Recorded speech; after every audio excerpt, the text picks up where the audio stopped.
आता अशा प्रकारची गोलंदाजी करणं गरजेचं आहे. तर शॉर्ट विकेटचा विचार करतो. शॉर्ट विकेटवरती सुरेख गोलंदाजी करतो असा हा गोलंदाज आहे सोहम. इन ऍक्शन पाहायला मिळतोय. पुन्हा एकदा त्याच पद्धतीचा चेंडू होता. ऑपरेट प्रकारचा चेंडू होता. सलगचे 2-3 मिनिटं हाताळले आता अभिवरती दडपण पाहायला मिळतंय. प्रेशर पाहायला मिळतंय. मोठा फटका खेळण्याचा प्रयत्न केला. अगदी टायमिंग पेक्षा ताकदीचा वापर केला जातो परंतु बॅट्समॅन चेंडूचा संपर्क होत नाहीये. चला पंच उचलवता पुढचा बघाशी तो. अरे भाई धाव्यामध्ये बोलला पुढचा पुढचा उचलवता. हा आता तेच होतो.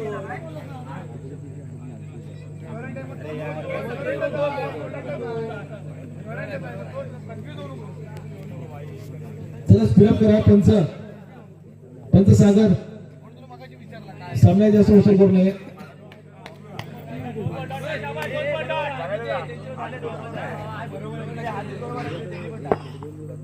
अतिशय महत्वाच्या सामन्यामध्ये निश्चित आता सोनकडून सुरू गोलंदाजी केली जाते. मोठा फटका खेळला होता. द्रोणीची धाव होती. धावसंख्येत भर पडते. धावसंख्या जर पोहोचली 4 धावा लागल्या फलकावरती.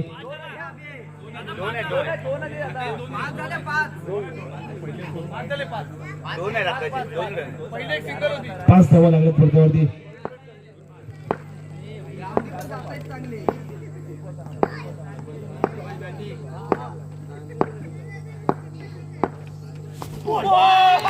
चेंडू होता. You miss adapted for the destroy. चेंडू पडल्यास निश्चित उद्गार केला होता. बोल्ड होणार निश्चित बोल्ड देखील झाला. धक्का बसतोय. पहिल्या षटकामध्ये 5 धावांवरती पहिला हादरा बसतोय. अभिच्या स्वरूपात मोठा हादरा बसतोय. त्याने ऑपरेट प्रकारचा चेंडू होता. अगदी चेंडू बरोबर वळला आणि चेंडू सर्व यष्टांचा वेध घेतोय.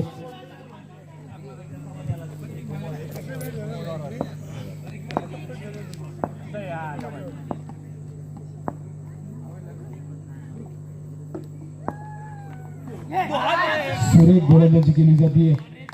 अप्रतिम गोलंदाजी केली जाते. एक षटकाच्या धावसंख्या धावून स्थिरावले. 5 धावांवरती स्थिरावली धावसंख्या धावून 40 धावांचा पाठलाग करताना आता समीकरण जवळ पोहोचला. 18-35 धावांची गरज आहे. पुन्हा एकदा गोलंदाजी मागून दाखल झालाय मनीषवरती आता आक्रमण करण्याची गरज असणार आहे. मोजूला देखील विचार करतो. मोजूला देखील चांगली चांगली कामगिरी करते.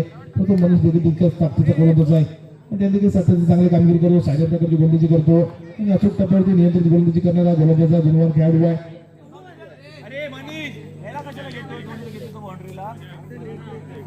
क्षेत्रक्षणामध्ये कायसा बदल पाहायला मिळतो. तर पंच स्पीडअप करा. पंच